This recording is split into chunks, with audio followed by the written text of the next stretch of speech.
Oromoo falmaa bilisummaaf walqixxummaa dhala namaa kan ta'e Dr. Kabajaa Artist Alii Birraa du'aan addunyaa kanarraa boqotan. Dr. Kabajaa Artist Alii Birraa guddina aartii Oromoo qofa osoo hin taane kallattii guddina siyaas dinagdee fi hawaasummaa uummata Oromoo akeekuun injifannoo uummanni Oromoo har'a gonfateef nama gumaacha qaalii taasisedha. Gumaacha Dr. Artist Alii Birraa taasisee dhaloonni bara baraan yaadata.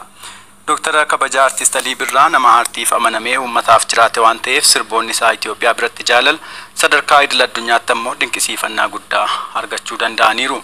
Mootummaan naannoo Oromiyaa Dr. Kabajaa Artist Alii Birraaf jannata uummata Oromoo dinqisiifattootaaf maatii isaatiif ammoo jajjabina hawwaa sirna gaggeessaa goota tokko raawwachuudhaaf koreen biiroo aadaa fi turizimii Oromiyaan hoogganamu hojiitti galee jiraachuu biiroon koominikeeshinii mootummaa Oromiyaa ibseera.